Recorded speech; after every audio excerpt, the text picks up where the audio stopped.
of all, thank you, Bob, and thank you for everybody for getting together a group of like-minded Republicans here in Northville. This is actually encouraging to me because, it wasn't, 4 years ago that we had the Wayne 11th and we had the 11th Congressional District Republican Committee, and that's about it. Each one of our communities, we're losing some of that local footprint in our respective Republican clubs, and the other guys, they're stacking up. They got a Canton Democratic Club. They got the Northville Democrats have been very active. As a matter of fact, I still remember Scott Craig. Do you remember him? Scott Craig coming up when we were debating some of the ballot proposals in 2012, and I still remember him. I have a town hall trying to provide a balanced perspective on those, and he walks up to the front and starts taking the microphone away from me and wanting to talk. And I'm sitting there going, okay, well, I'm trying to be fair and balanced, but if you feel the need, go for it. So the idea that you're here, I want to echo what Bob was talking about. We need people that are engaged. We need people that are asserting their rights, that are standing up, that are understanding how things are supposed to operate. And I really do appreciate y'all coming out here and getting engaged civically, because here we're going to have Bill going to be talking about getting engaged on a much more committed front and serving us in the armed forces. But it's just as important here for us to stand up for the defense of these rights here at home.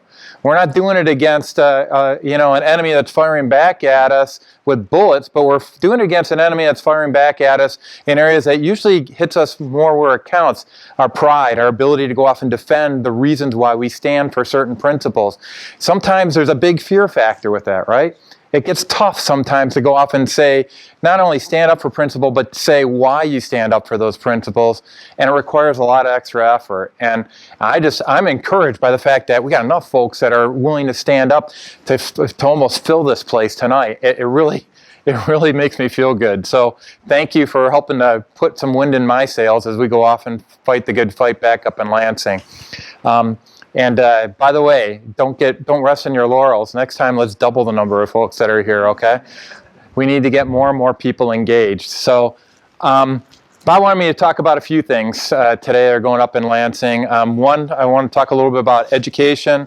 I want to talk a little bit about something called the roads, and then another thing pertaining to healthcare, and then just wrap it up with a little bit of a call to action, if that's okay. So I'm going to start off with a little bit of something that has me very concerned. It's related to what we just started talking about, civic engagement. How many of you guys know that they're redefining the Michigan social studies and science standards? How many have read the new standards?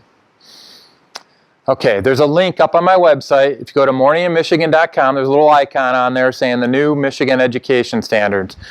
The State Board of Education passed the new science standards on last Tuesday, I think it was.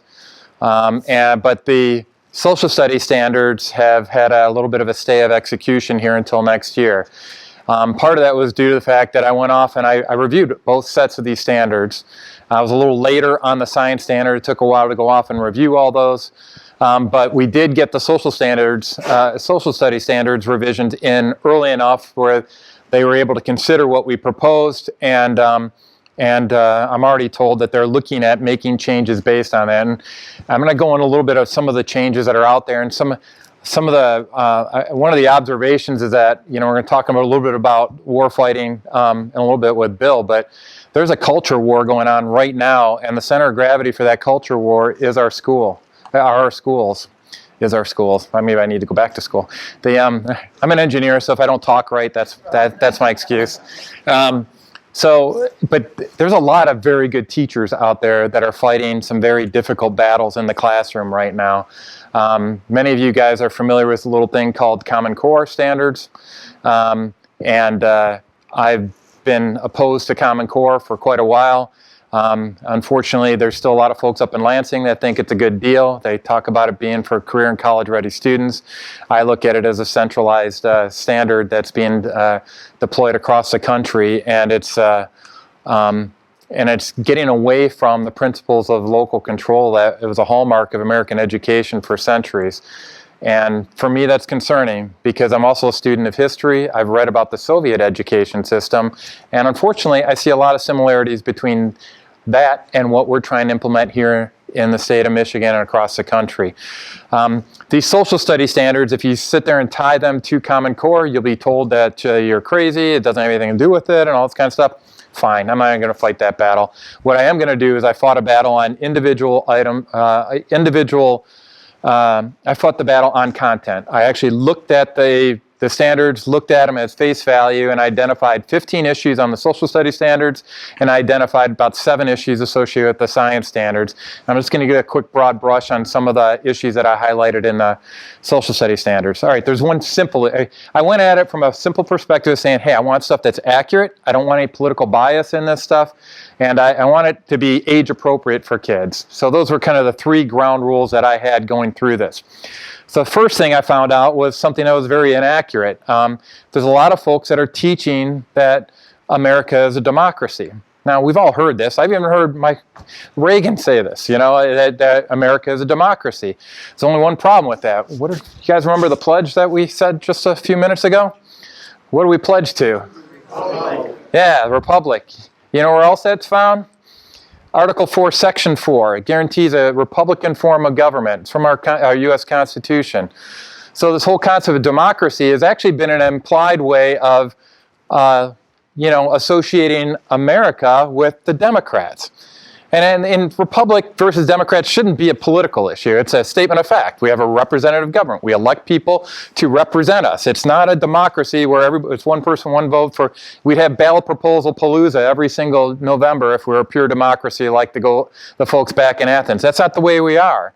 We're a republic, and a constitutional republic is an important distinction because it means that we have the benefit of the insights of our forefathers. We're not just acting on impulse around what's happening today. We're actually benefiting from laws that were codified before we ever were born. And so we gain the wisdom of those founding fathers. And for me, when you start going to a pure democracy, you're saying talk to the hand of that wisdom. And there's a lot of people that say that the Constitution's a living document, doesn't apply today. Those are old laws, right? How many of you guys have heard that in society, right? And there's a lot of other laws that we know of, like laws of physics, that still apply today. I mean, you can try to deny the laws of physics or law of gravity and jump off a building, but unless you have wings, you're not going to be able to do very well, and you're going to lose that battle. I think it's the same thing around the Constitution because it is those laws have been put in because of the condition of the human heart, and that doesn't change. And our founding fathers are very good at examining history. And the good news is, it appears that they are going to make sure that all the references in the new social studies standards, as a result of putting these revisions in, are going to reflect republic and not democracy. So far it appears to be headed in the right direction. By the way, I got 17 other legislators to co-sign my letter to the State Board of Education saying that these are revisions that need to be done. I had 3 others on the science, but that was a much shorter time frame. I could have gotten probably another 20 or 30 more on the social studies standards going through this. So some other issues that are out there. Some of them get into some pretty politically sensitive areas. One deals with what I found to be a distinct Islamic bias in the social studies standards. And what do I mean by this? In the standards, there's a section on comparative religions, right? That's good. I mean, I want to have comparison religions. People need to understand this is a country based on the freedom of religion. We should have a good discussion of that. But they went on to highlight one religion got its own dedicated section, and that was the growth. It was all about the growth of Islam and the principles behind it. And I don't know about you, but the history of America was not necessarily the history of a caliphate growing in the United States. It was a history of churches, of Puritans, of Christians throughout all of history. And our laws were founded on the Judeo-Christian ethic. Across the Supreme Court building, what do they have across the top of there? They have the 10 Commandments up there. So they're trying to systematically scrub our history out of our classrooms. And if we forget our foundations, we're gonna lose that foundation we have for all of our system of laws. And we're seeing some of that with some of the recent Supreme Court decisions. And that are just really unraveling the fabric of our society right now. There's over the Obergefell versus Hodges decision alone creates conflicts in over 500 laws in the state of Michigan related to husband and wife and marriage. And we're trying to figure out, well, what the heck are we going to do on that now?